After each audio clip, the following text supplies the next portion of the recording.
Hello, everyone. Welcome to another edition of Tone's Market Analysis for Sunday, April 30th. I can't believe April is over.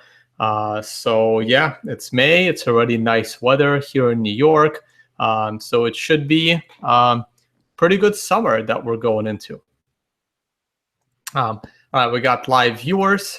They're just coming on board. And as you can see, my blog is still way behind. Just been so busy. I actually started catching up on all my economic news because I want to be ready for the French election. That's coming up next weekend. So I really want to catch up on all my economics so that I'm ready for trading on Monday, May 8th. Also, Monday, May 8th, I will be in Toronto for the Toronto Bitcoin meetup, which is the biggest meetup in the world, about 300 to 400 people. If you are in vicinity of Toronto, definitely come down to that meetup. I am not speaking. I will just be there in attendance. I have spoken at that meetup before, and I'll probably be speaking at that meetup. I don't know, maybe another time this year. I got to check with Sunny Ray of UnoCoin, who's the organizer. So shout out to Sunny, shout out to UnoCoin. Definitely shout out to the meetup in Toronto. You guys have a great Bitcoin community over there. After that, I'll be off to Hong Kong. There's no Bitcoin event going on in Hong Kong. I'm going to be there for other stuff. But if you are in Hong Kong, I would say reach out. But I'm only going to be there for like 3 or 4 days.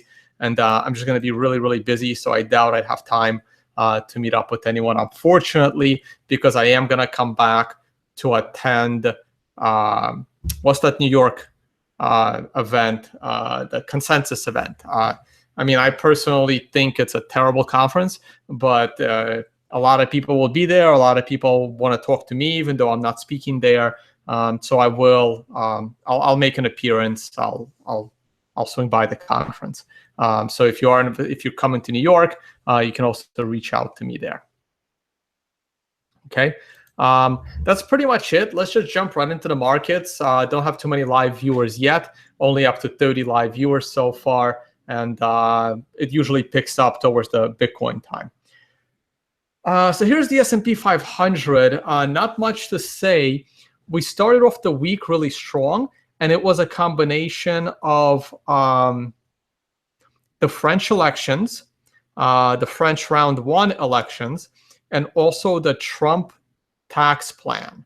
Okay, so those two things helped jump the market. And then you see these yellow resistance lines. Like I keep saying, the market is in a no trade zone between these lines.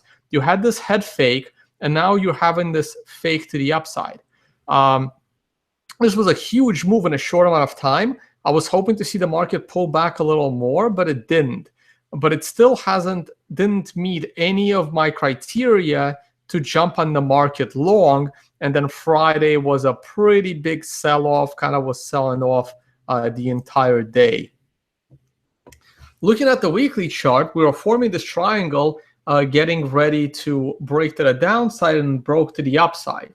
So the interesting thing here is you have a true double top right here in the S&P 500 that's about 2 months apart, like a month and a half to 2 months apart. Let me see here. 1, 2, 3, 4, 5, 6, 7, 8 weeks. Yeah, so you have this double top that's 2 months apart. And watched me long enough knows that double tops are meant to be broken. So I am expecting higher prices in the near future. And this is where to a bit of a dilemma. So this was a monster move in a short amount of time, calling for a pullback. Tomorrow is May 1st, and May is notorious for market corrections. So historical trends and seasonality are all calling for lower prices, but Trump tax plan and Le Pen in France potentially not winning are kind of calling for higher prices. So the S&P is in a bit of a dilemma. I would say I wouldn't touch the S&P 500 right now one way or another. But if the market starts to break above 2,400 with some volume and some strength, I think the S&P becomes a buy to like 2,500, from 24 to 2,500. And as long as we're between 2,400 and like 2,300, or even 2,350, it's no go. Okay. Now we also have a double bottom here. So like I said, double tops are meant to be broken and double bottoms are meant to be broken also. So if we start to come back down, now it would look like it's going to break to the downside and then break out all the way to the upside. So I can definitely see a lot of, confusion in the S&P 500 going into the summer. Like Le Pen would win and the market would crash down to 2,200. And then people would realize that Le Pen winning and the breakup of the Eurozone is a huge positive specifically for the American stock market, not necessarily for the European one. And then it just flies from 2,200 to 2,500 in the blink of an eye, like the Trump thing. You see it right here in the election, where it says the election. Let me see if I can change my pointer here. I'm already at an arrow. Okay. So like it was all falling and then Trump was supposed to win and it was supposed to crash to like 500 on the S&P, and then all of a sudden it reverses and flies way to the top. So that's what I'm also seeing, but I'm not up to date on the French election and Le Pen's chances. Hopefully by the next video, which is going to be Wednesday, I'll be way more up to date on my French politics and economics in general, and I'll be more ready to advise or give my opinion of what I see in the French election. But right now, for me, between these yellow lines, it's definitely a no trade zone. That's the S&P 500. Let's take a look at gold. So gold broke down on the French elections and, stock market going up. Like I said last week when I was doing this video, under normal market conditions, and the stock market would act with a negative correlation. Stock market goes up, gold goes down, and the same for silver. Silver, and if gold's going up, then the stock market's probably coming down. So now the S&P 500 starts to go down a little bit on Friday. Gold has a bit of a recovery, and gold had a target of all the way above 1,300, but we got stopped right here on a combination of Fibonacci and downward trend line, creating this very clear weekly doji candle, and down she goes. Okay, so on the daily chart, this is just noise. You're stuck between this resistance and this golden cross that's about to take place any day now, which is generally bullish, but let's see if it can maintain, because I can definitely see us going down. The weekly chart is a little more compelling because here you had your golden cross, which is generally bullish, but let's see if it can hold. Because you do have this declining trend line, which is significant. And now you have this 50-week moving average that acted as resistance right here. Yeah, you know what? Maybe I can... Like, I'm not even sure what I should use here. So the 50-week moving average, I mean, it kind of broke above it here, worked perfect resistance, very clear breakout, very clear breakdown, clear acting as resistance, and then very clear breakout. And now it acted as support last week, but this zone is going to start to squeeze. There's a downward trend line, and this 50-week moving average is going to start to squeeze. And if we fall below, things get ugly. So I'm going to leave this down arrow. I still think the stock market is very bullish, even though we're going into a seasonal downturn. But I still think overall the stock market is bullish, and gold overall is still bearish.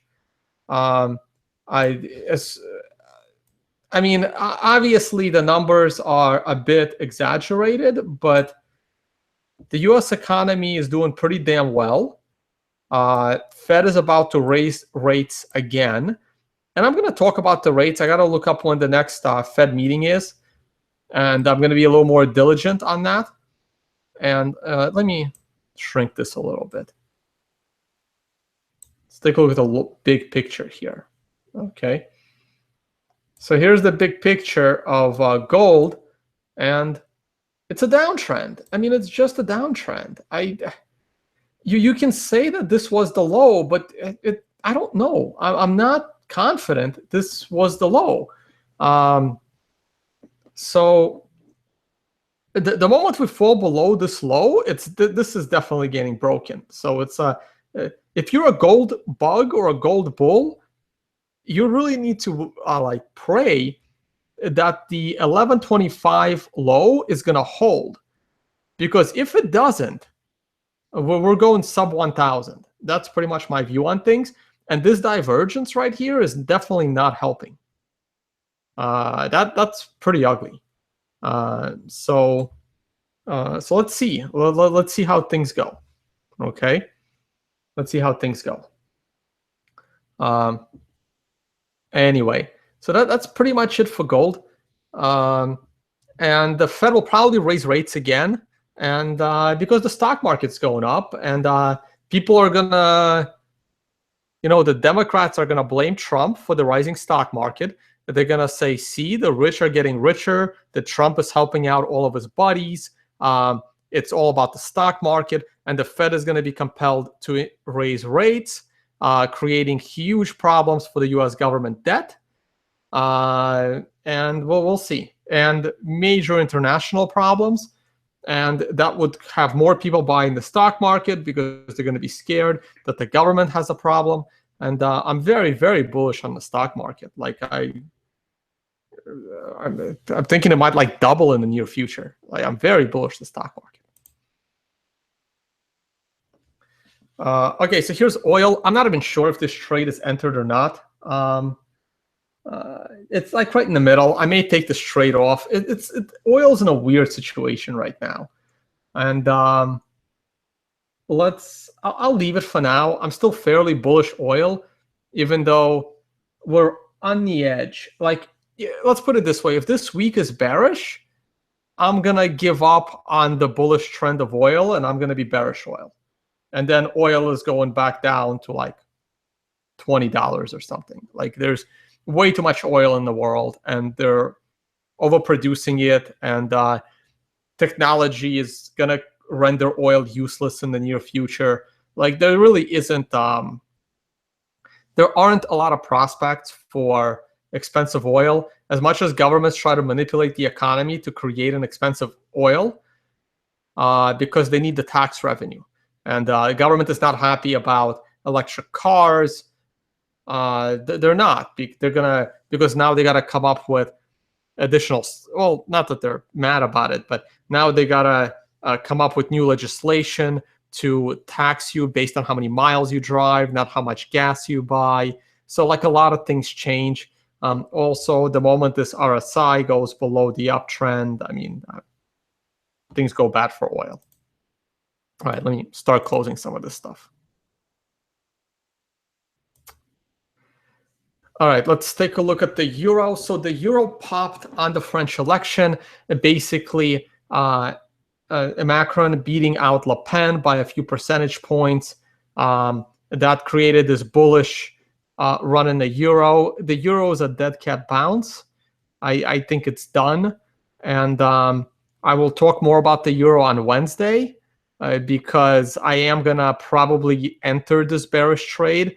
I think there is an outside chance Le Pen can win. If Le Pen wins, the euro basically falls 10 to 15% overnight. And if Le Pen loses, there might be a bounce in the euro, and then it will be all she wrote. So I would probably gamble on a short trade in the euro going into the French election. If Le Pen wins, my gamble wins big.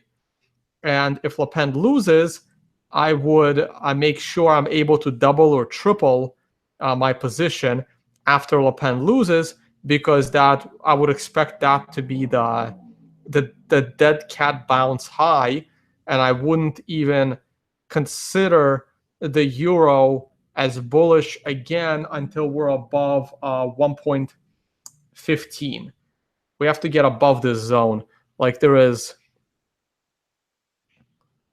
I mean, I don't think it's ever gonna go that high again.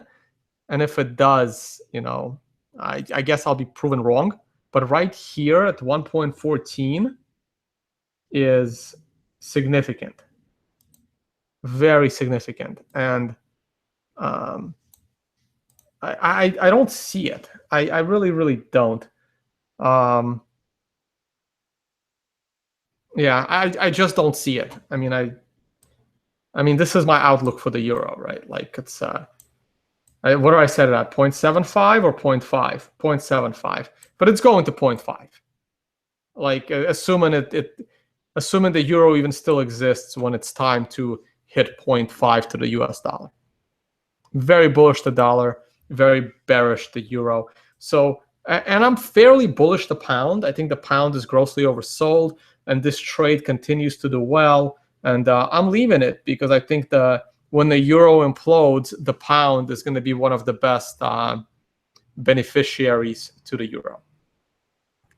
Also, since I will be in Canada next week, take a look at the Canadian dollar. And this is actually, well, I feel sorry for my friends in Canada, some of whom are watching this right now. And I'm sorry for your loss, guys, but it's going to get bad. You had a little run right here during this time last year, going into May, and then we are back to 1.36. So I will enjoy my US dollars in Canada. And yeah, once we go back above this blue line, we're going back up, guys. It's Canada is, the Canadian dollar is, it's just going to get worse. Wow, I can't believe it got this bad. This is in 4 years, and I think we're going back up there. So it's if you're in Canada, I wouldn't hold too much money in Canadian dollars. I don't know. Find a you might want to invest it in something more tangible. I mean, that's the thing, right? Like also keep in mind, right? I'm very bullish the US dollar and I'm bearish gold, but I'm bearish gold in US dollars. If you're in a currency like the Canadian dollar that lost 40% of its value, more than that, 50% of its value. Look at the Canadian dollar was stronger than the US dollar in September 2012. It was almost 1.5 to the US dollar in January of last year. So 1, 2, 3, in 3.5 years, it lost 50% of its value, right? Now, granted, gold didn't do all that well, right? Gold, I don't have my gold chart anymore, right? So if you're in Canada or if you're in like another country, yes, gold may be a good hedge for you because your currency is dropping against the US dollar. And I still think gold will fall against the US dollar, but gold may go up in Canadian dollars, but go down in US dollars, right? And then gold becomes a good hedge for you if you're, scared of holding the US dollar.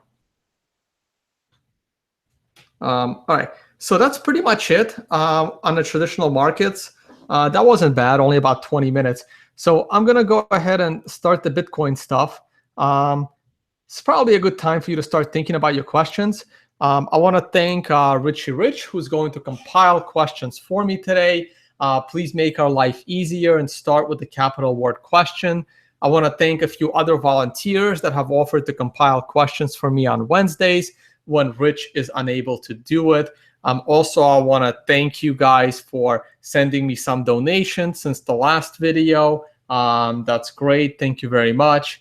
I will try to keep these videos going. I don't really depend on donations. I still depend on my individual trading, which is my busy time right now, which is another reason why I haven't been tweeting much and I haven't really been too much on all the news.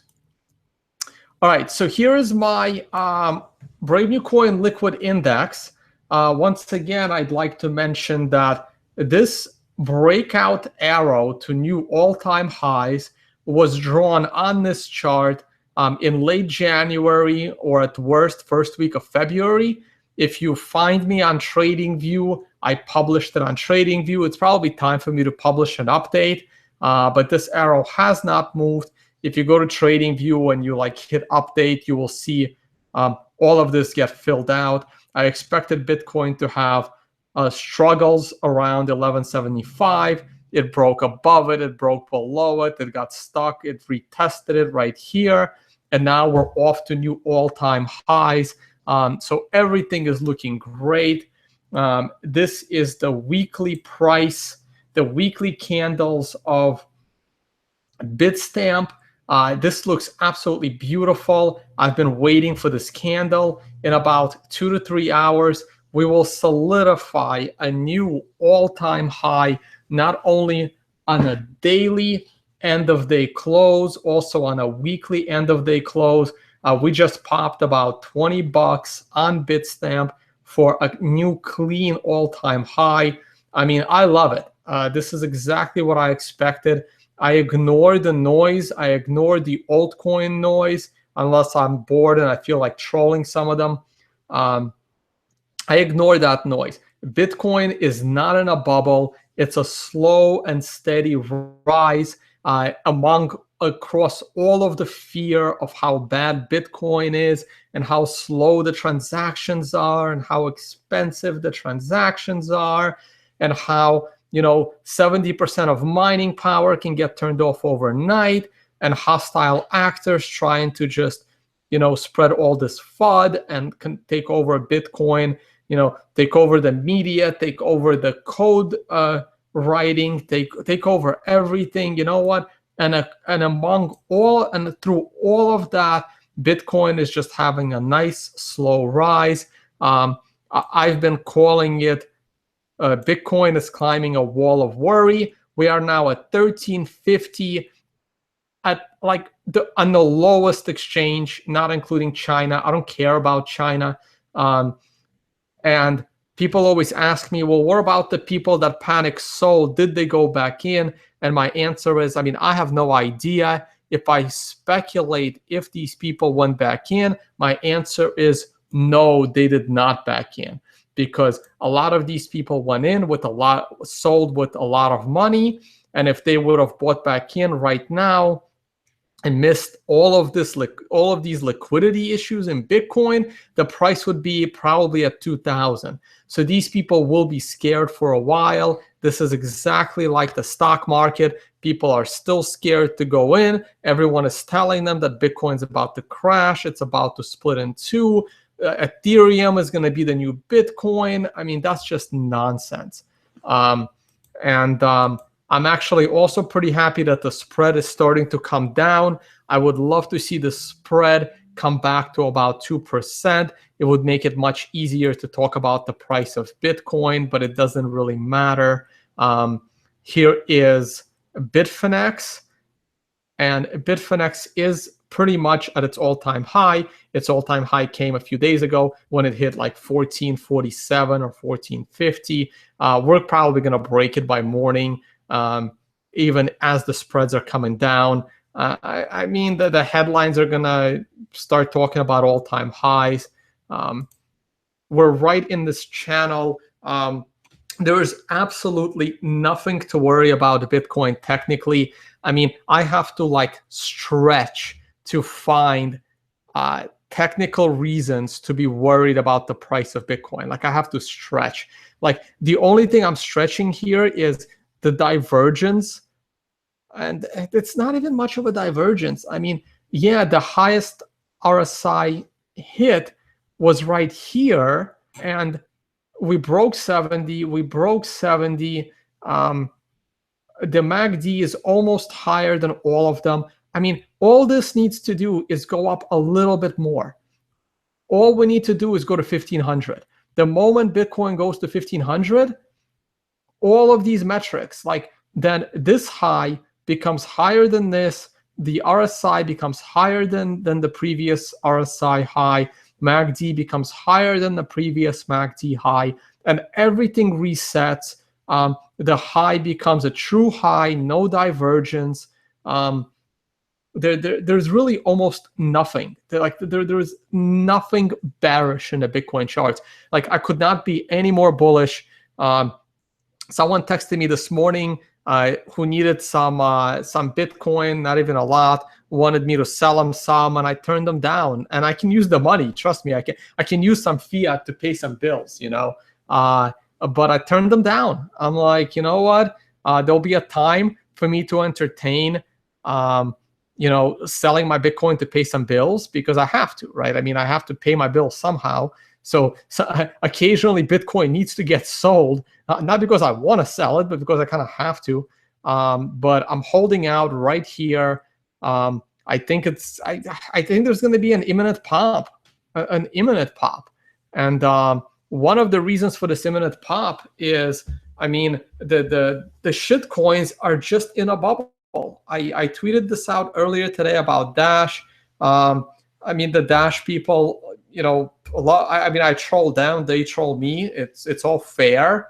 The Dash breakdown happened like I expected right here. Let me see if I can throw a circle on there. I mean, the Dash breakout didn't happen right here like I expected.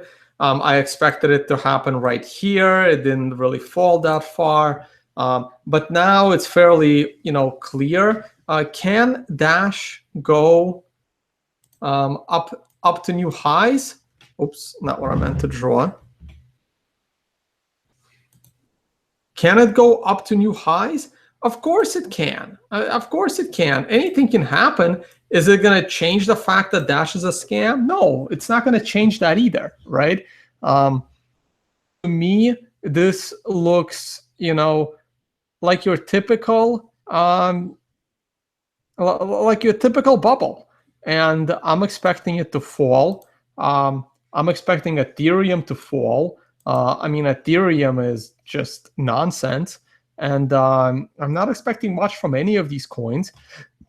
I think the altcoins are in a bubble. How long can this bubble last? Can it last into next year? Of course it can. Can Bitcoin fall to 25% of total market cap? Of course it can. But that doesn't mean that Bitcoin won't be at an all-time high. Like Bitcoin can go to 2,000, and its market cap can be at 33% of total market cap across altcoins. And that's okay, because I know the altcoins are scams, and I know they're going to pop, and it's going to be another .com, and it's going to be another housing bubble, and it's going to be another Bitcoin bubble of 2013 or 2011, when Bitcoin fell 95% in value from $30 all the way down to $2. That's exactly what's going to happen to the altcoins. And if Bitcoiners are lucky, that money will not just vanish, it will move into Bitcoin. And if Bitcoiners are not lucky, all that money will just vanish. I know the altcoiners are going to be unlucky, because I don't think most of them are bright enough to sell because they don't see the bubble.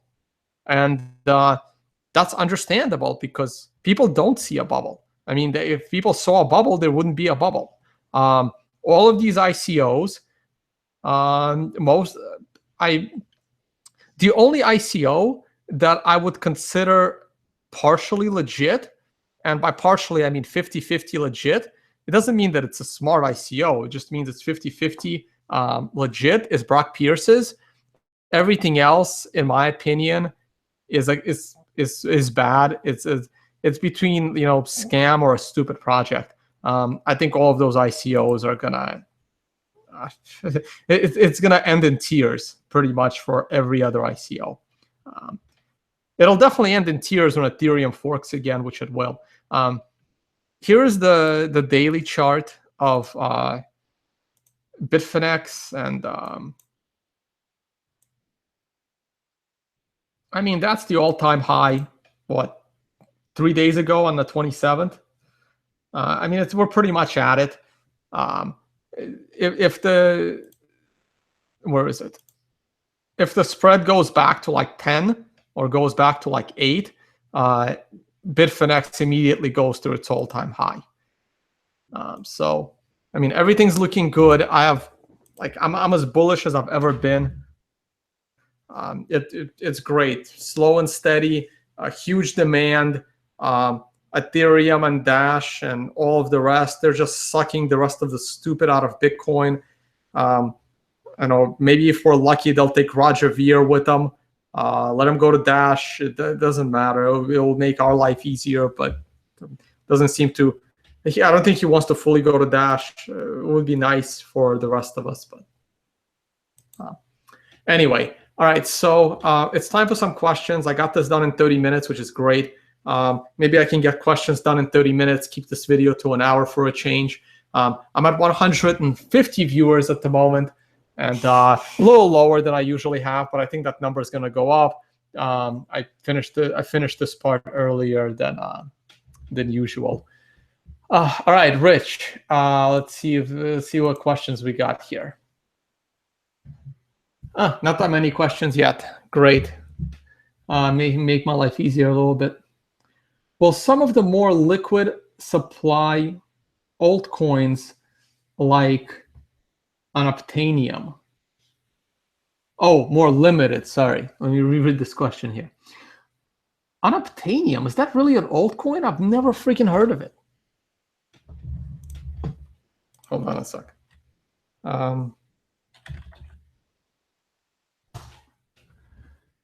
Well, some of the more limited supply altcoins like Unobtainium have value as collectibles in the future. No, they won't. I don't think they will, because what is securing that altcoin? There's no security in that altcoin. So the altcoin itself won't. Now, if you have like physical stuff, like I have it in my bag behind me. I'm not going to search for it. Oh, and actually, I don't have my camera turned on anyway, so it doesn't matter. Like if you have collectibles, right? Like I have a Paycoin hat. I have a Paycoin polo shirt. I have a Paycoin pen. Like those kinds of things are cool, right? Like physical Litecoins, if Litecoin disappears, those will have collectible value. But not digital tokens. Digital tokens won't have any value. But digital tokens locked in a physical coin that had a limited edition, that might have some collector value, but not much. Oh, by the way, speaking of, since I mentioned it, speaking of collector value, give me 1 second, guys. Let me see if I have a picture here.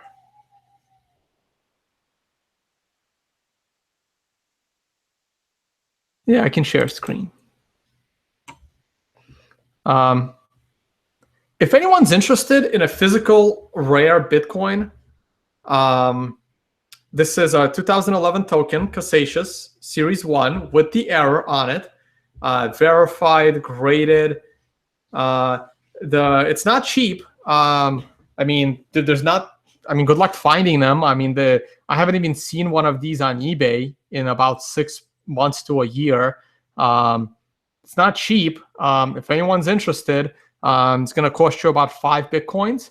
But if anyone's interested, reach out to me, shoot me an email, and I can I can accommodate.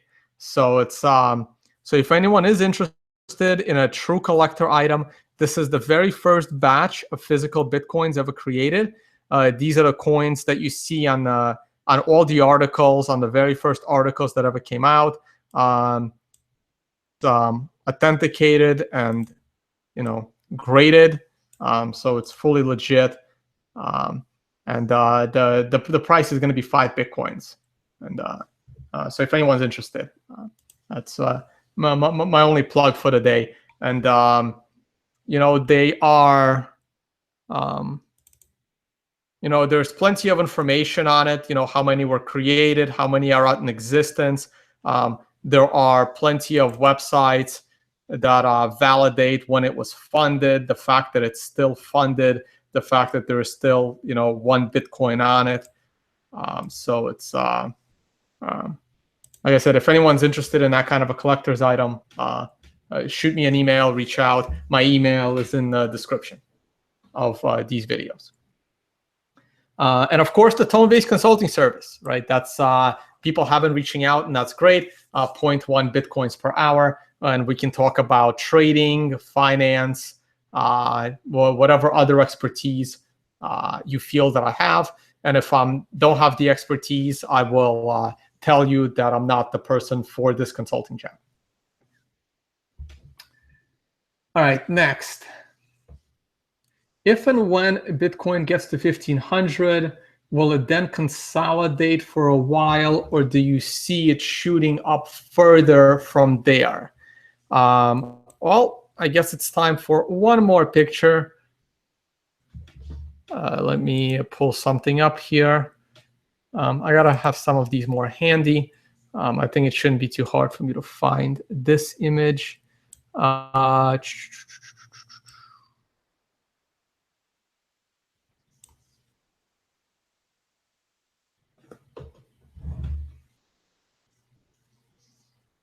Oh man, where is it? Oh, is that it? No. Damn. I always think that I can find like my images faster because I take way too many screenshots, and then I have to like scroll through my screenshots in order to pull it up, and then I'll never know what to actually search for.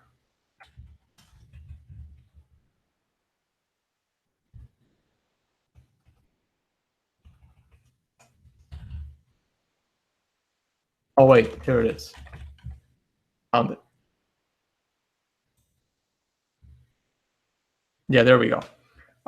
So this is from an article I was quoted in on January 3rd, where I specifically stated that I expect Bitcoin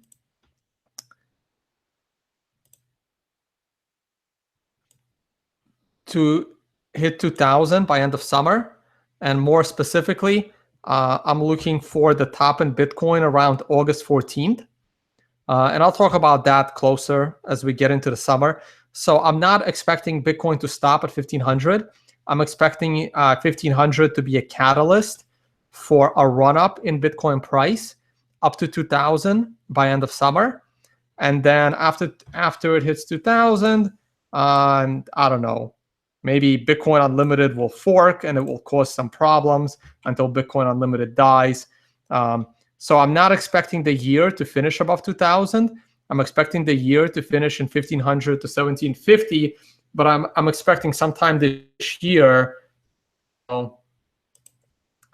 expecting sometime this year to hit the top of this channel at some point, right? So probably around late summer. So maybe, I don't know. Yeah, maybe into August.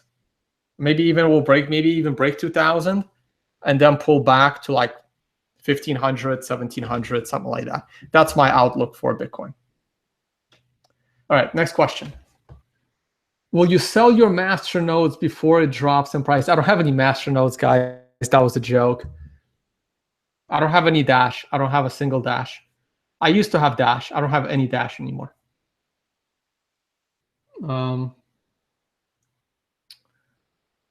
What do you think buying GBTC Bitcoin Investment Trust as part of your IRA investment? I think it's a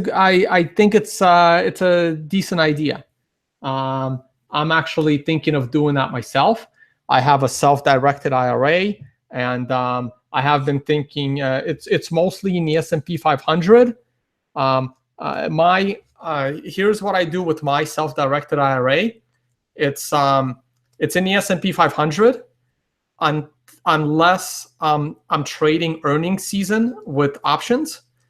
And but right now that earnings season is coming to an end, I am now thinking of splitting my retirement fund between S&P 500 and GBTC. So I bad in your retirement fund because it's it's tax exempt. So it's you get to make money from the price of Bitcoin, and also it's tax exempt. If it's a Roth IRA, that's even better. Now you're making money from Bitcoin. That's not even going to be taxed in the future, which is great. Okay, so yeah, I think that's a decent way to do it.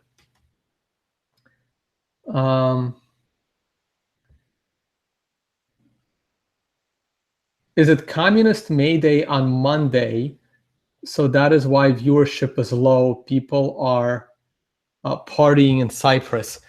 Is May Day really a communist? Yeah, I know it's a workers' holiday, but I don't know if it's a.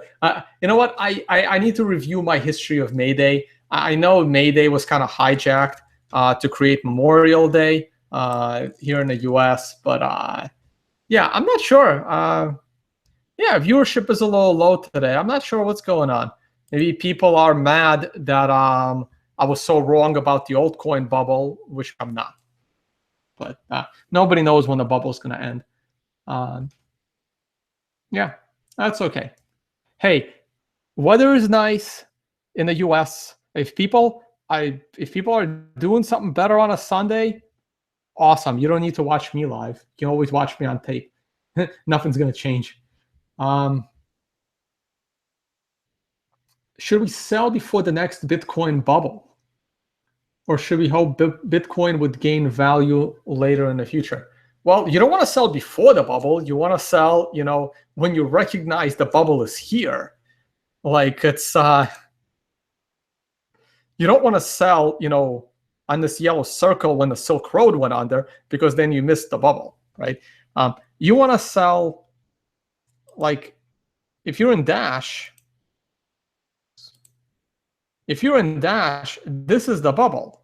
You don't want to sell before the bubble. I mean, I sold before the bubble because I think Dash is a scam. But if you're in it, you don't want to sell before the bubble. You want to sell, after the bubble, right? So to me, Dash wasn't a bubble. Now, I could be wrong. It could go into another bubble. But no, like I wouldn't sell Bitcoin now. I don't think Bitcoin is in a bubble. If Bitcoin went to 3,000 into the summer, then Bitcoin is in a bubble, and then I would, try to figure out how do I want to hedge that position.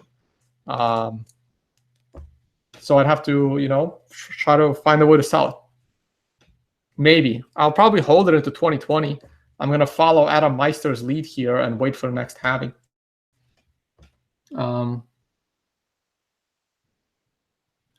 do so many people prefer Poloniex for trading? Well, you don't really have any other options for altcoin trading besides Poloniex.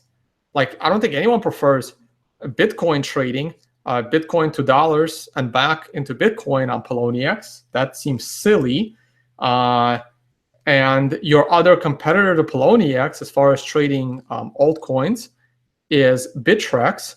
And Bittrex is way scammier than Poloniex is. So Poloniex is your less risky option in altcoin trading. And if you want me to elaborate, Bittrex will add any insane altcoin to their portfolio of tradable securities, and they are way more likely to scam all of you and run away with your money. Poloniex tries to be more responsible.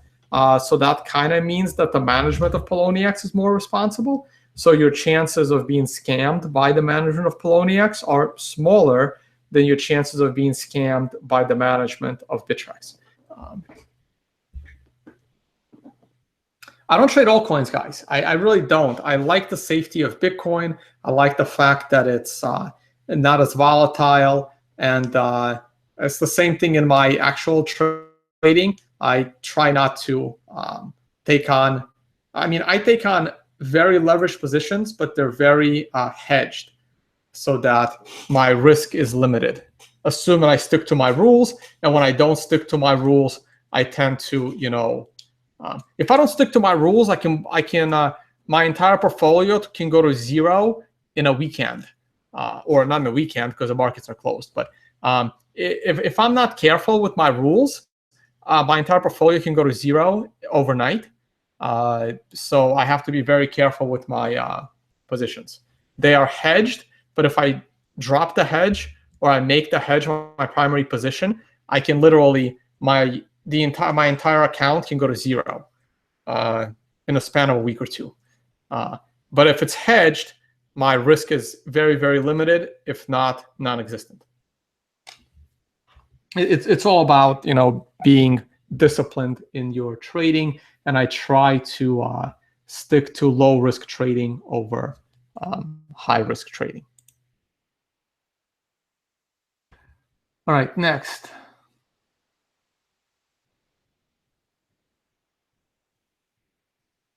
Oh wait, I think I skipped some questions. Will Bitcoin hit 1,400 in May? Yeah, I don't see why not. I don't see what can possibly stop it. We're already at 1,350. You can hit 1,400 by Wednesday, by the next time I do this video. Like I said, I'm very bullish Bitcoin right now. I'm looking at the charts and I'm hearing how hard it is for people to buy Bitcoin these days, and that only means the price is going to go up. But anything can happen. Hey, look, Roger Ver can, come up with another plan to drop the price of Bitcoin by $100 tomorrow. So who knows? Do you think blockchain will be forever solely only good for Bitcoin? Probably. It doesn't make sense that forever only blockchain is good for Bitcoin. We don't know. We don't even know if Bitcoin is going to be successful in 5 years. But right now, the only usefulness for blockchain is Bitcoin. When the world wakes up in the morning with confidence that the chances of Bitcoin disappearing are the same as the chances of the internet disappearing, we can talk about the blockchain being useful for something other than anonymous value transfer, permissionless value transfer. Let me correct myself, right? As long as there is doubt in the mind of the average person that tomorrow morning the Bitcoin blockchain may not be sustainable technologically, you can't build anything on top of Bitcoin. It's risky and it's stupid. The only reason why people have jobs that depend on the internet is because they have the confidence that when they wake up in the morning, their internet will be there. When that kind of confidence accompanies Bitcoin, we can begin talking about, other useful things on the blockchain. Now, of course, this is reality of the situation, right? The other reality, that's the technological reality of the situation. The financial reality of the situation is that the earlier you come up with the craziest idea on what to do with a blockchain, the more money you can get. The first guy that comes up with a dumb idea of putting real estate on a blockchain will get a lot of money from VCs. It's probably not going to be the guy that succeeds in doing it in about 10 years. But right now, there is money to be made from VCs for the dumbest ideas to put on a blockchain. And that's the way it is. And this is why VCs lose money on average. If you think the world is doing you a favor by allowing you to be a venture capitalist by investing in all these ICOs, they're not. They're just showing you how VCs lose money because you're going to lose money. So that's kind of my view on it as a TLDR. How can someone start a local Bitcoin exchange where people buy and sell Bitcoin over the counter? Well, if you're in New York, you'll need a license. If you're in a different state, you'll need to find out the laws of the state. If you're going to be exchanging more than $3,000, or, I mean, you have to keep suspicious activity reports. I mean, you can just, go to local Bitcoins, put an ad out, and like meet people randomly, but it's dangerous. I mean, there's nothing stopping you, right? If you're in a country that doesn't have laws on this shit, you can just do it, but you don't know if you're breaking the law. Like, I'm scared to sell my Bitcoin to anyone I don't know because I can get arrested for that. I mean, I don't trust the system. Like, you will have to prove that you're innocent of all crimes. I mean, this is pretty much what Charlie Shrem went to jail for, right? Selling Bitcoin over the counter without doing due diligence. So, I mean, that's what Charlie went to jail for. So if you're willing to take the risk, I'll tell you what, though, if I'm going to sell Bitcoin at a coffee shop, there's no way I would do it for anything less than a 10% premium. I mean, I'm gonna want a premium. My other problem is I don't have a way to replenish my Bitcoin supply if I start selling. So that's why I don't sell. I only sell when I need to pay bills. How do we know Roger Ver is a whale? We kind of don't. Just from his word, yeah, pretty much. Why has no one had him confirmed that he has a ton of Bitcoins? It would be hard for, I mean, why would he want to do that, right? I mean, if I was sitting on 100,000 Bitcoin, why would I want to prove that? I'd rather have the world think I'm holding 300,000 Bitcoin, right? And scare the shit out of them every time I say I'm going to do something. It's also, why would he want to show his public key and put that public key at risk of a hack? Like, it's just stupid for Roger Ver to prove that he's that rich. I wouldn't do it. It's insane. So how do we know that he's that rich? Well, because people, it doesn't matter if he's rich. It only matters if people believe that he's rich. Confidence and perception are more important than actual reality. That happens quite often, actually. Let's see what else we got there. I'm gonna. Oh, 1356 looks like another new all-time high. They're happening as I'm speaking. Wait, I skipped questions again. Where is the top of the BTC USD channel on your chart for the next month or two? Well, let's see. So let's go to May 31st. On May 31st, there you go. There you see it. The top is 1925 on May 30th. Okay, that's pretty damn high. It's pretty damn high, guys. If we get to 2000 before the start of the summer, I am going to be in a tough position with my prediction. If we get to my up target of 2000 that I'm expecting by end of summer, by the beginning of summer, I'm going to be in the same predicament I was in 2015 when I was calling for a price in the mid 100s by midsummer, but we came to that price in January. So we hit my target price 6 months too early. And I have a video from late January that year, basically, and it was Anarchast with Jeff Berwick, where I basically said, I don't know what to say about the price. And remember, I've been writing about the price of Bitcoin since early 2014. I've been doing this stuff, for 10 years in other assets.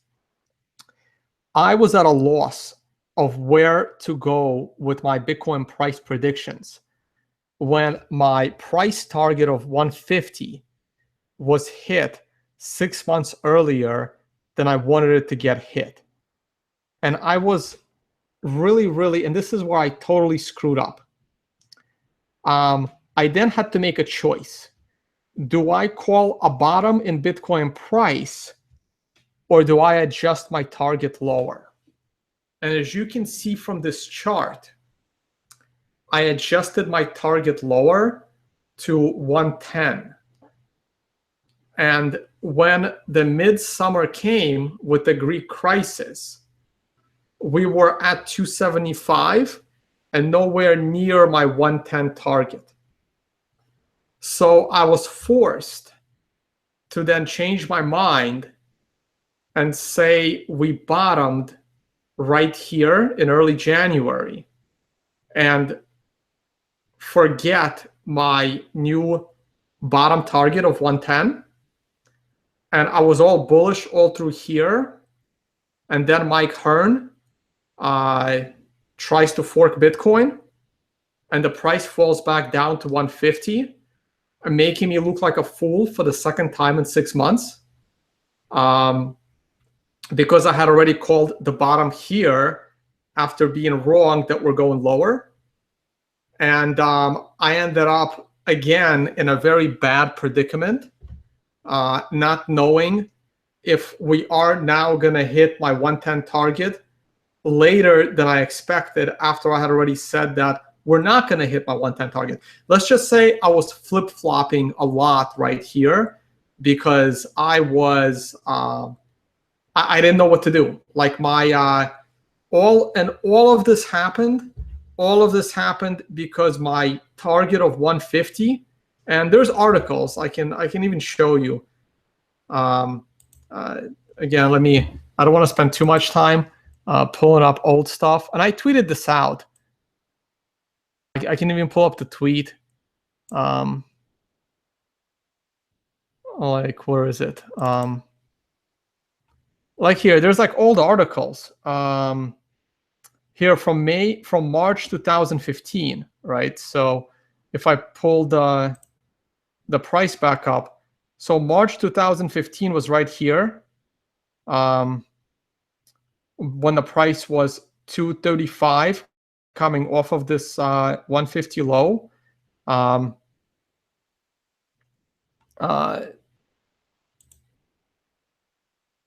I think I actually got that one right.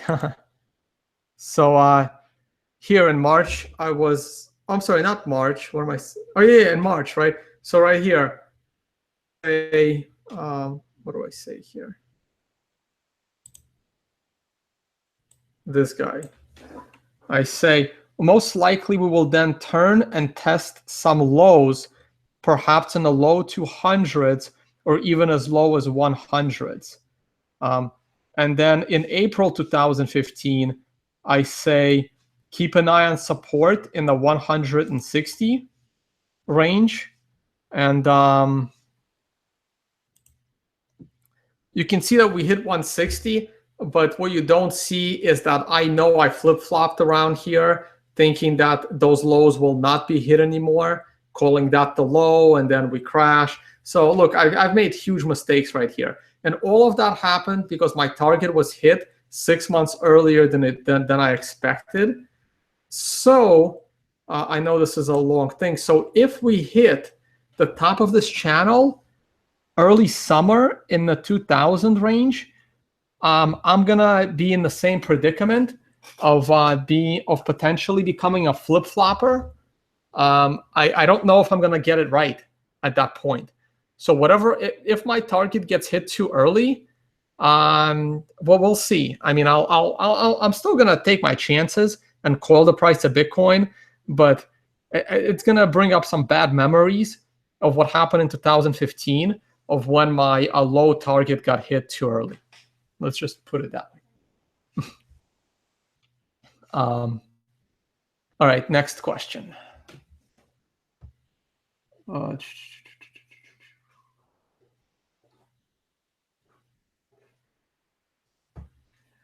Can you talk about Ethereum Classic and if you see parity with Ethereum anytime soon? Probably not soon. I've always expected parity between Ethereum Classic and Ethereum, but that was because I expected mining parity in hashing power, but that clearly hasn't happened. But all hell is going to break loose when Ethereum forks because it goes to proof of stake. So now we're going to talk about Ethereum Classic parity between ETH and ETW.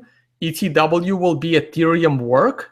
It'll be Ethereum Classic, Ethereum work, and Ethereum. Vitalik, ETH will stay with whichever chain Vitalik has, and ETC will be ETC, and then I believe the next split will have ETW, specifically representing work, and then ETW hash power will probably stay with will probably be the same as ETC hash power. Now, once Ethereum forks, it'll be very interesting for all these ICOs because they will also fork.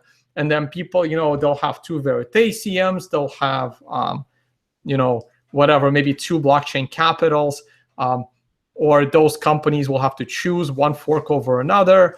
We'll see how many of them choose wisely. I bet you most of them are going to stay with Vitalik.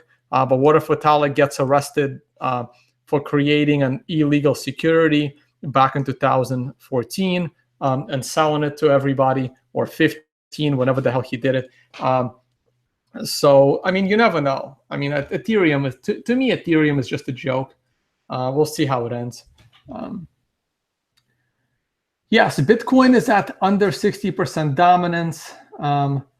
Does this still do it? Yeah, it's due to an altcoin bubble. Bitcoin dominance can go to 25%, and then it can pop back to 90%. I mean, it's irrelevant, right? Also, you got to look at these stupid ICOs like Geonosis, where they sell you 5% of available supply, but they value the whole thing as the full supply, even though it's not liquid. And these things contribute to that. I think Whale Panda wrote a good article about this. I mean, it's nonsense, right? I mean, if I create Tonecoin, if I create 1 billion Tonecoins and then only sell 10 of them, and each coin is worth like $1,000, does that mean I'm sitting on $1 billion? Of course not. No one would pay me that kind of money. But as far as market cap is concerned, it does, right? I mean, what if we judge Bitcoin dominance by trading volume? You scrap all of the coins in existence, screw that, right? Create a Bitcoin dominance chart based on trading volume. So you take, and real trading volume, get rid of China in this equation, right? You take the trading volume. If the trading volume is between Bitcoin and an altcoin, you treat both of them. If the trading volume is only between Bitcoin and dollars, then that volume goes to Bitcoin. The trading volume that's between Ethereum and dollars, that goes to Ethereum. And you do Bitcoin dominance based on the amount of trading volume Bitcoin has versus the cumulative of all the other coins. And then you'll see Bitcoin dominance back in the 90% range, maybe higher. Okay, I mean, that's what's important. It's not these fake market cap statistics. All right, next. Where along the adoption S-curve do you see the blockchain? Ooh, that's a good question. Are we still testing the waters, or are we? Yeah.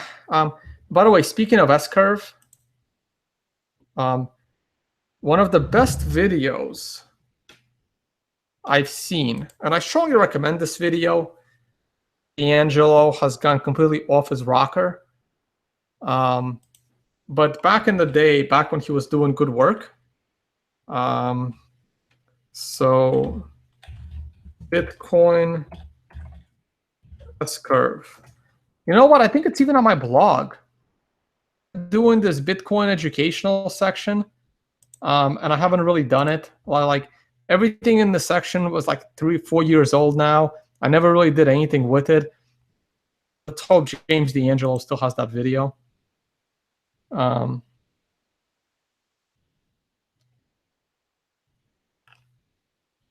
man. Well, maybe it's on my blog.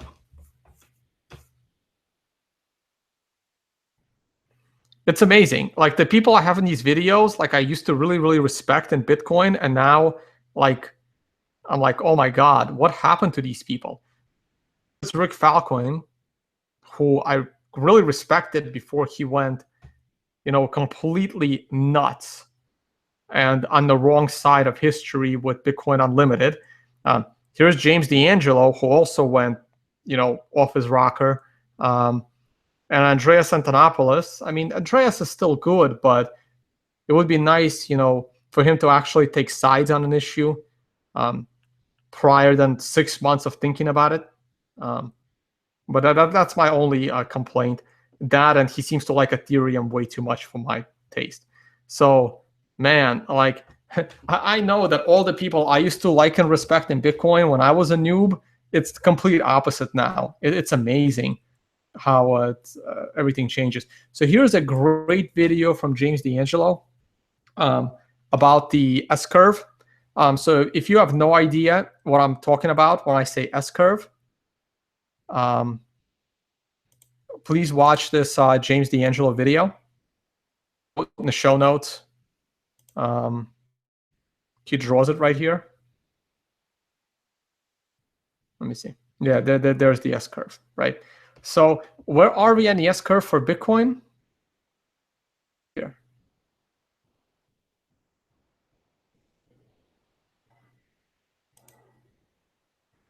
Here we go. Honestly, I don't think we hit the S-curve yet. I really, really don't. I think we're like, I think we're like forming another bubble, like right here. Not even a bubble. It's not even going to be a big bubble. I think, I think the S-curve is going to come at the end of the century. Sorry, at the end of this decade.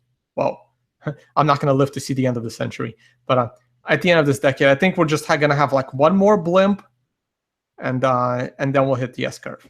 But definitely check out this video from James D'Angelo, published in November of 2013. So published during the bubble, published during the 2013 major bubble to 1,000. All right, next question. Do you think Litecoin be higher when SegWit is activated in 10 days? Probably not. Like I said, I think the Litecoin, I think the Litecoin SegWit move, you needed to buy Litecoin before SegWit got activated. I was telling people that Litecoin was undervalued. I mean, I didn't buy it because I'm not into altcoins, but I think the money's been made. There's really not much else in there. I think people will be buying Litecoin in order to test Lightning, so there may be one more pump in Litecoin, but I think most of the money's been made. There's no such thing as easy money, guys. Things that are pumping right now are total bubbles and like totally stupid. Litecoin was actually a decent buy from a fundamental perspective, and I think all that money's been made.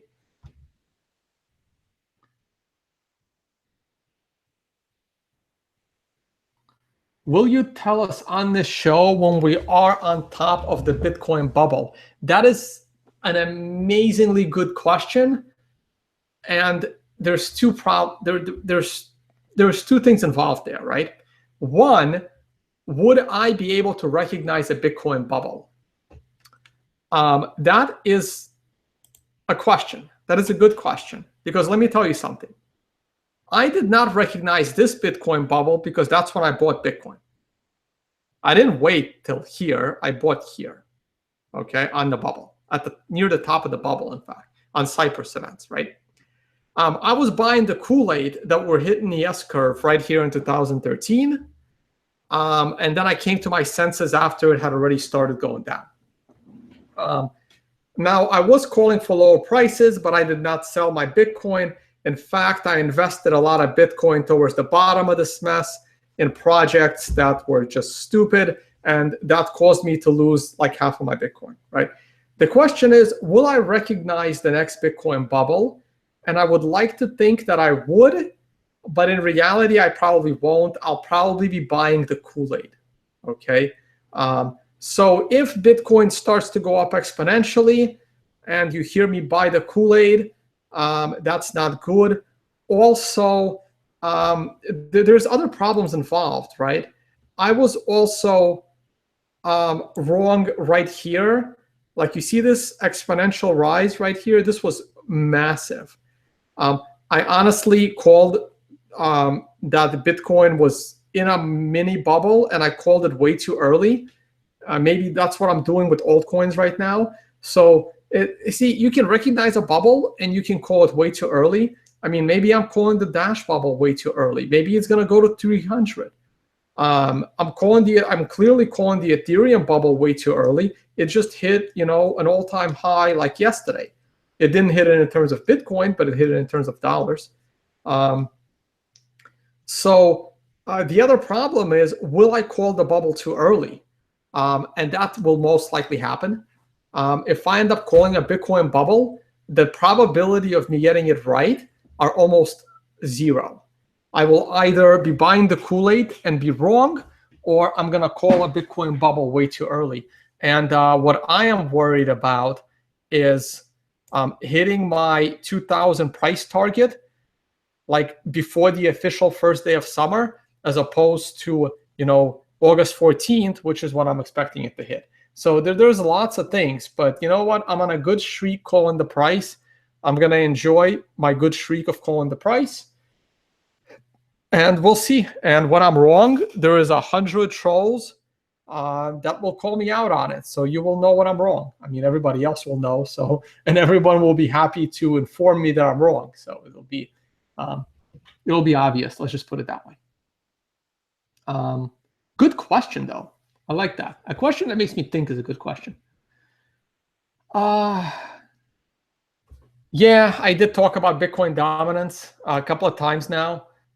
So please, you'll have to go back and watch the video, or maybe you heard me talk about that question earlier.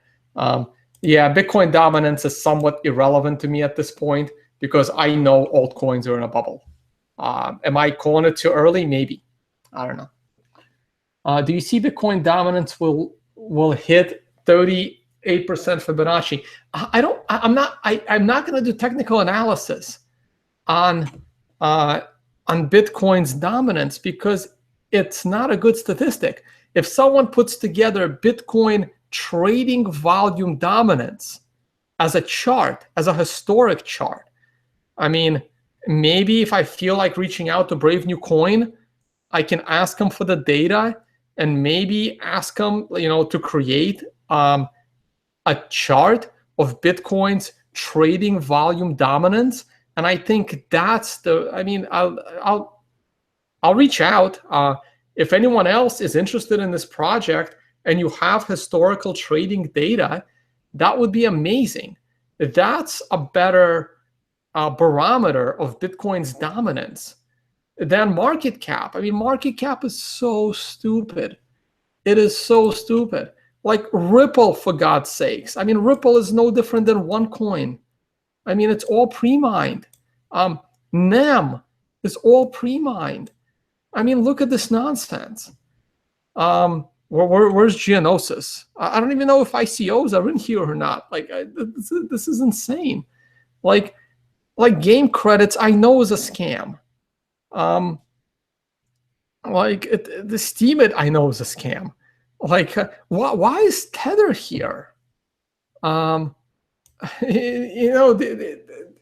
This is crazy, right? This is absolutely crazy, right? I mean, Tether is just USD. I mean, granted, you might not be able to get your USD, which is why it's at 7% discount, but it's just USD. I mean, this is crazy. Well, I don't even know what the hell this is. Portal just now, and it's already almost more valuable than Steemit.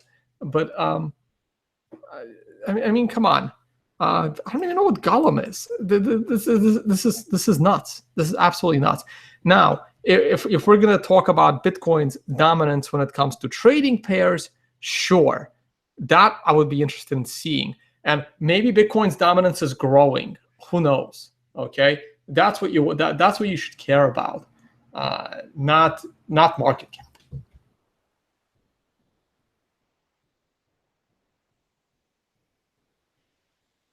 Would I leave coins or dollars in Poloniex? God, no. How can you not be bullish Ethereum after seeing such big names follow up on Ethereum? I saw big names jump on R3 like Goldman Sachs and JP Morgan Chase. And what I said, I stood up at a distributed ledger technology conference during Q&A, and I got into a bit of an argument with one of the panelists. And I mentioned I was a consultant, and they asked me, what do I do? And I said, well, I would have saved every bank $200,000 by telling them that R3 is a joke. And then like 3 months later, Goldman Sachs leaves. Last week, JP Morgan leaves. This means nothing. Okay, just because people want to jump on the hype and waste money because they have money, it doesn't give the technology any kind of legitimacy. Okay, I know Ethereum is dumb, and I have not seen any evidence to the contrary. So no, I mean, you can be bullish on the price of Ethereum. I can pull up a chart of Ethereum if I wanted to, and I can tell you if the chart looks bullish or bearish, which is what people have reached out to me for tone-based consulting service. But when you have these young currencies without a history, they're very, very difficult to predict from a technical perspective. They're just difficult. I've gotten Ethereum wrong. I thought the triangle was gonna, cause the price to fall, right? I mean, technicals are calling for Dash to fall to 0.02 to the Bitcoin. Technicals aren't always right. If you're perfect with your technicals, you should be happy to be right 55% of the time. Casino advantage, and look at what they've built with their profits. Next question. What are your opinions on Bitcoin debit cards? I don't care for Bitcoin debit cards. And it's a way to put you on the radar with the government that you're a Bitcoiner. Also, why can't you use them to pay your bills? Because I don't want to put myself on the radar with the government that I have Bitcoin. And also, I'm in New York. I don't think there's a single company that will let me do it, right? I mean, I have to follow New York law. They have to follow New York law. I treat Bitcoin as a peer-to-peer cash system, like the title says. I'm not going to connect my Bitcoin to any bank accounts or anything like that.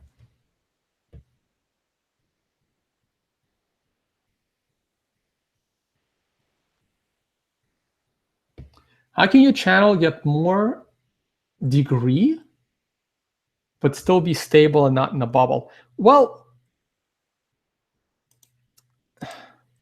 the channel is bubble-ish because the channel is exponential. Where are we here? The channel is exponential. So the channel itself is kind of bubbly because right here in April, like 2 years, 1 year from now, this channel is calling for $4,500 a Bitcoin. Okay, so it's fairly bubbly. The question is, how are we getting to 4,500? How are we hitting the top of the channel? Like, look, we went from the bottom of the channel to the top of the channel in a span of a month. That's pretty bubbly. And then we, took a month and a half break, right? Now, oh man, why did I just move all that? Now, the bottom of the channel right here, whatever date this is, right? This is first of the year. The bottom of the channel is 2,100. The top of the channel 3 months later is 4,000. If we double in price in 3 months, that's fairly bubbly. Now, look at us today. We went from a low in March of 900 to a high right now of 1,450.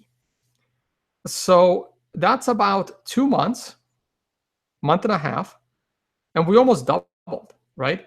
And this is what I'm saying. If we hit the top of the channel next month, that's fairly bubbly. That means that Bitcoin has doubled in price in about 2 to 3 months. If Bitcoin doubles in price in 2 to 3 months, it's starting to feel bubbly, but you got to keep in mind that back here, I'm going to go to the weekly chart. Back here, Bitcoin went up 25 times, almost 25 times. Bitcoin went up 20 times in a span of 2 months, 1 month, 3 months. 3 months. January, February, March.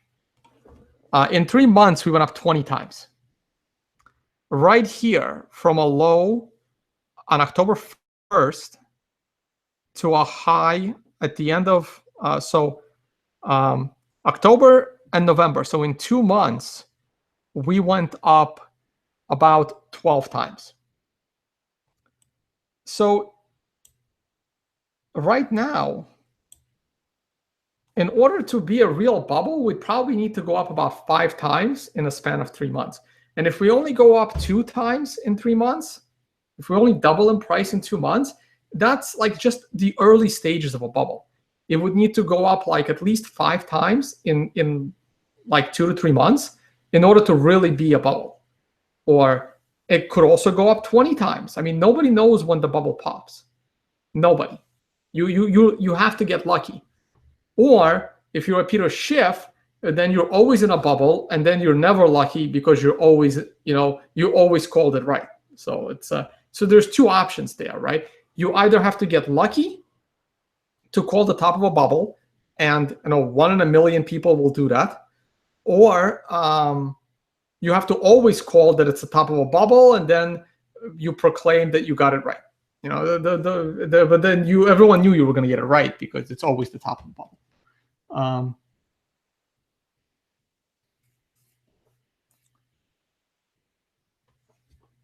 All right, where am I here with the questions? All right, I'm almost at. I keep these to an hour and a half, so it's I only got about 10 minutes to go, guys.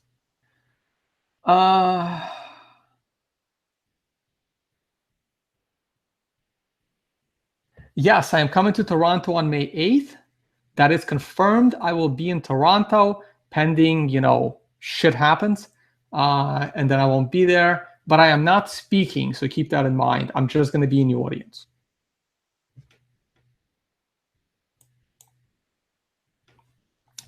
How can your channel get? Oh yeah, wow. How am I skipping questions? That's so weird. Do you think Bitmain is designated a miner for Ethereum proof of stake? I have absolutely no idea. That is way too much speculation for me to put on Bitmain. That's not a question. I speculate on almost every question. I'm not going to speculate on this question. I don't even know when the hell Ethereum is going to go proof of stake. Could you summarize how you deal with the machinations of declaring your trading income to the IRS? Well, I trade traditional stuff. I don't trade crypto. So it's very easy for me to report my trading income to the IRS because my professional broker just sends me a graphic at the end of the year telling me how much money I made or lost, and I just declare that on my taxes. Now I am in position of migrating all of my trading into an IRA, which means I don't have to declare any taxes until I'm 60, and then I pay taxes I withdraw. I'm also planning to convert that IRA into a Roth IRA where I would pay all of my taxes now, and then I won't pay any taxes when I'm 60, which is probably going to be a good time for me to buy the Bitcoin ETF, and then I can profit from the price of Bitcoin going up without paying any taxes on it legally. And now, just because I'm going to buy the Bitcoin ETF for that purpose, it doesn't mean that a Bitcoin ETF is a good idea. I still think a Bitcoin ETF is a terrible idea.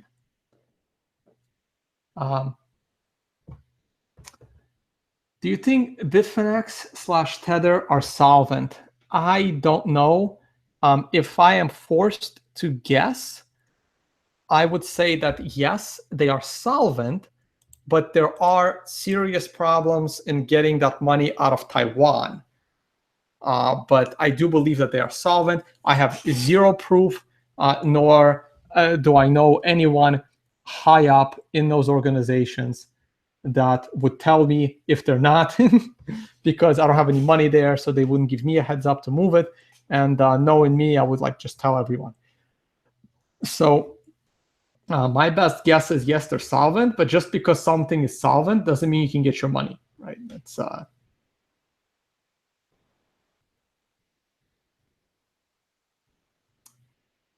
Do you think that the international rollout of something like the Indian Stack project, I don't know what that is, guys, could supersede the blockchain? I have no clue what that is. I will pass on that question. If that runs across my radar and I educate myself, I'll be able to answer. C/CEX.com trades Bitcoin for altcoins for 0.2%. Why doesn't anyone use them? I have never heard of that company, probably because no one trusts them to hold their Bitcoin for them. Is Ethereum Classic undervalued? No. I think Ethereum Classic is overvalued, but that's not saying much, because I think regular Ethereum is grossly overvalued, right? So, but that doesn't mean that Ethereum Classic can't go to like 100, right? I mean, I have no clue. All right, guys. Rich, thank you very much for helping out.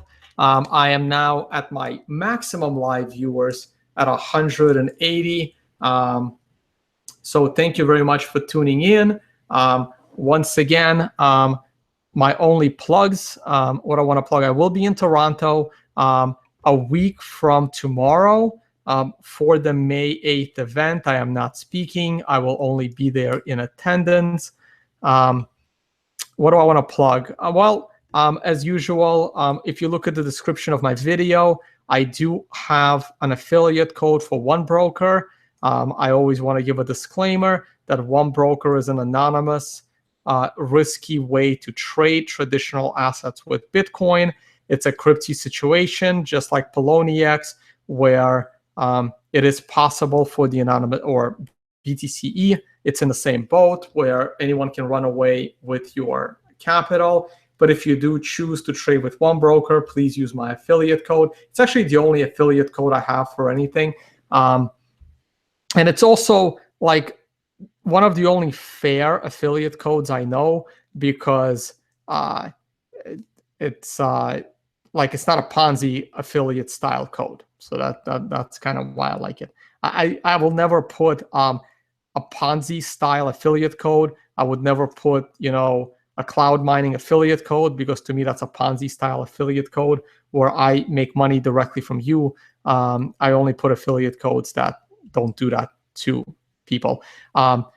Hit me up for tone-based consulting at 0.1 Bitcoins per hour. And also, if anyone's interested in a collector's item of a 2011 Error Coin Series 1, the price is 5 Bitcoins. So if anyone is interested, please shoot me an email. My email is in the description. There's plenty of validation for each of these coins that shows its authenticity and the fact that it is funded with a Bitcoin. And I haven't seen those on eBay in a while, so it'll be difficult, I believe, for anyone to get a better price than 5 Bitcoins. And the value of them has always been about 4 to 5 Bitcoins for those, especially when they're authenticated and graded. All right, guys, thank you for tuning in. Next show will probably be Wednesday, unless there are some kind of dire circumstances that require an earlier video. And hey, enjoy Bitcoin, man. I don't feel, what am I looking for here? Look, people hit me up all the time, either making fun of me or trying to convince me to buy into an altcoin. I know if I buy into an altcoin, I'll be buying at the top. And I'm very, very happy that the value of my Bitcoin is going up and continues to go up. And I'm happy that I'm richer or have more money, and you should be happy too. The fact that Ethereum doubled in price last week means nothing to me. I don't feel like I'm missing out. So, but everybody is different. So just keep that in mind. I'm just waiting for my Bitcoin to hit the top of the channel. And then there'll be some very interesting videos because I'm going to have some tough decisions to make. And I'll try and let you guys know how I feel about the price of Bitcoin when that happens. All right. Richie Rich, thank you very much for compiling questions. I'll jump into the chat for a few minutes. I'm not going to scroll up the chat. And on that note, this is calling it a night. Good luck trading, guys.